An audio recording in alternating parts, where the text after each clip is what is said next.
Hi friends, Sathya easy குக்கிங்கில் நம்ம இப்போ பார்க்க போகிறது மீன் குழம்பு எப்படி வைக்க போகிறோம் தான் பார்க்க போகிறோம். ஓகேங்களா? அதுக்கு இந்த அளவுக்கு புளி எடுத்துகிட்டு ஃபஸ்ட்டு நம்ம என்ன பண்ணிக்கலாம், ஊற வச்சுக்கலாம். ஓகேங்களா?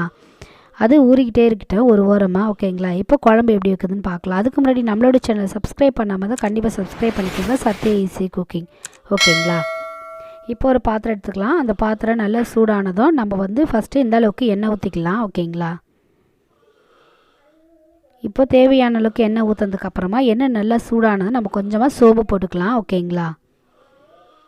இப்போ சோம்பு கொஞ்சம் பொன்னிறமாக வந்துருச்சு. வந்ததுக்கப்புறமா நம்ம ஆனியன்ஸ் ஆட் பண்ணிக்கலாம். ஓகேங்களா? ஆனியன்ஸ் ஆட் பண்ணிவிட்டு அதையும் நல்லா வதக்கி விட்டுக்கலாம்.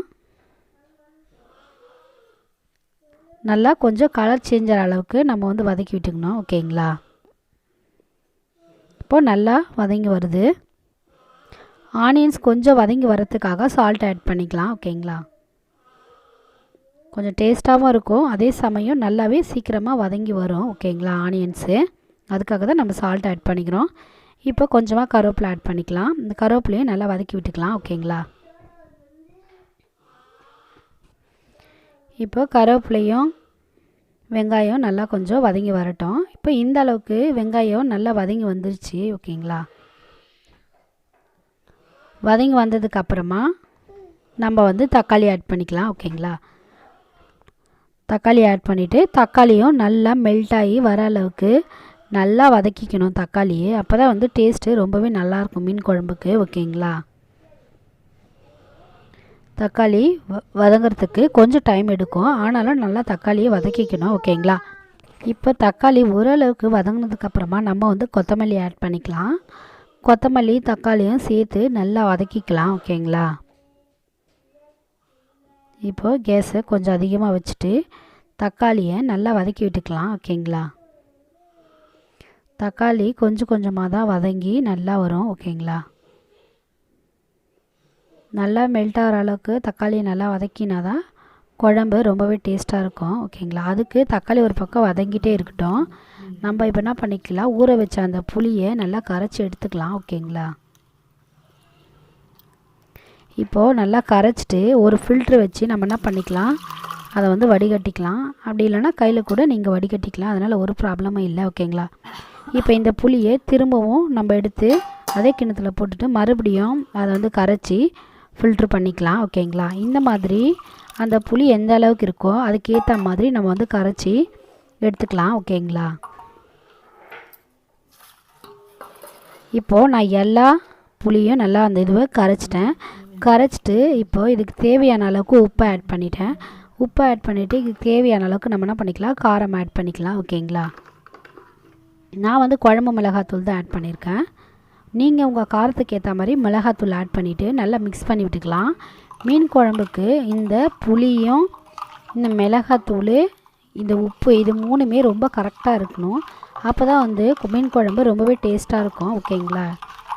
இப்போ ரெடி ஆனதுக்கப்புறமா தக்காளி இப்போ இந்த அளவுக்கு நல்லா வதங்கி வந்துருச்சு பாருங்கள். நல்லா இப்போ நம்ம ரெடி பண்ணி வச்ச அந்த புளி கரைசல் நம்ம இதில் ஊற்றிக்கலாம். ஓகேங்களா? நல்லா செவந்து வந்துருச்சு தக்காளி. இந்த புளி கரைசலை ஊற்றிட்டு நல்லா அதை கொதிக்க வச்சுக்கலாம். ஓகேங்களா?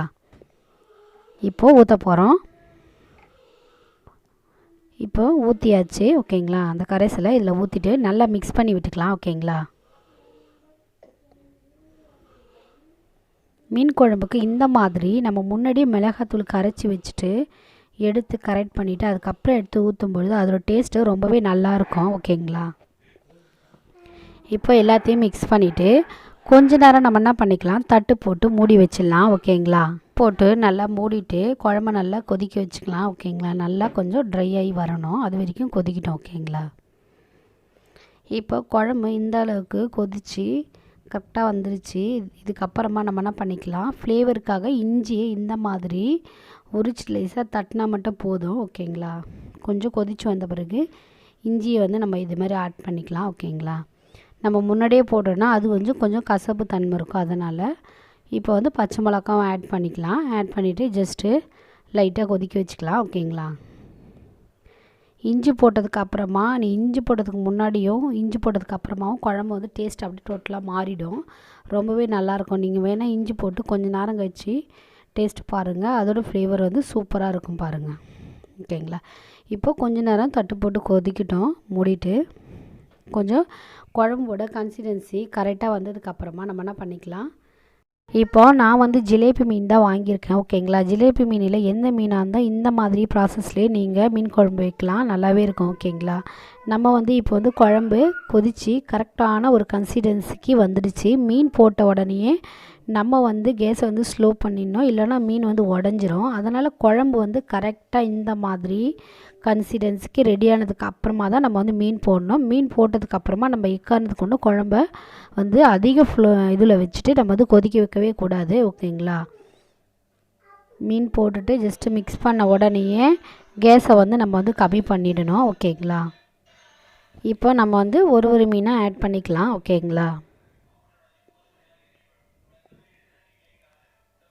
ஜிலேபி மீனுன்னு இல்லை, எந்த மீன் குழம்பாக இருந்தாலும் நம்ம இந்த மாதிரியே வைக்கலாம். ஓகேங்களா. ஆனால் அந்த குழம்பு வந்து இந்த அளவுக்கு நல்லா கொஞ்சம் ட்ரை ஆகி வந்துடணும். அதுக்கு முன்னாடி நம்ம மீன் போட்டுட்டோன்னா குழம்பு மறுபடியெல்லாம் நம்ம கொதிக்க வச்சு எதுவுமே பண்ண முடியாது. மீன் போட்டதுக்கப்புறமா நம்ம வந்து அப்படியே டோட்டலாக ஸ்லோ பண்ணிவிட்டு ஒரு 5 மினிட்ஸ்லேயே மீன் வந்து வெந்துடும். அதுக்கு மேலே ஓவர் குக் பண்ண வேண்டாம். மீன் வந்து குழஞ்சிரும், குழம்புலேயும் ஒரு மாதிரி கவுச்சி வாசனை வந்துடும். மீனையும் கரெக்டாக எடுக்கணும், குழம்பையும் கரெக்டான கன்சிஸ்டன்சிக்கு நம்ம வந்து ஆஃப் பண்ணிக்கணும். ஓகேங்களா. அப்போ தான் மீன் குழம்பு வந்து ரெடி ஆகிடும். ஓகேங்களா. மீன் குழம்பு வந்து மூடிட்டு ஒரு 5 மினிட்ஸ் கழித்து ஓப்பன் பண்ணுறேன். ஸ்லோலியே தான் இருக்குது பாருங்கள், லைட்டான ஒரு பபிள்ஸ் தான் அங்கே வந்துட்டுருக்கு.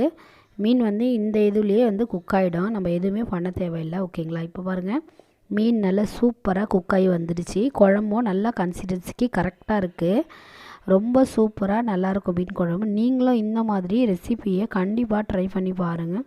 இந்த மாதிரியான ரெசிபிக்கு சத்யா ஈஸி குக்கிங்கை சப்ஸ்கிரைப் பண்ணி என்கரேஜ் பண்ணுங்கள். நீங்களும் ட்ரை பண்ணிவிட்டு கண்டிப்பாக கமெண்டில் ஃபீட்பேக் சொல்லுங்கள். நம்மளோட சேனலை சப்ஸ்கிரைப் பண்ணாமல் இருந்தால் கண்டிப்பாக சப்ஸ்கிரைப் பண்ணுங்கள், லைக் பண்ணுங்கள், ஷேர் பண்ணுங்கள், கமெண்ட் பண்ணுங்கள்.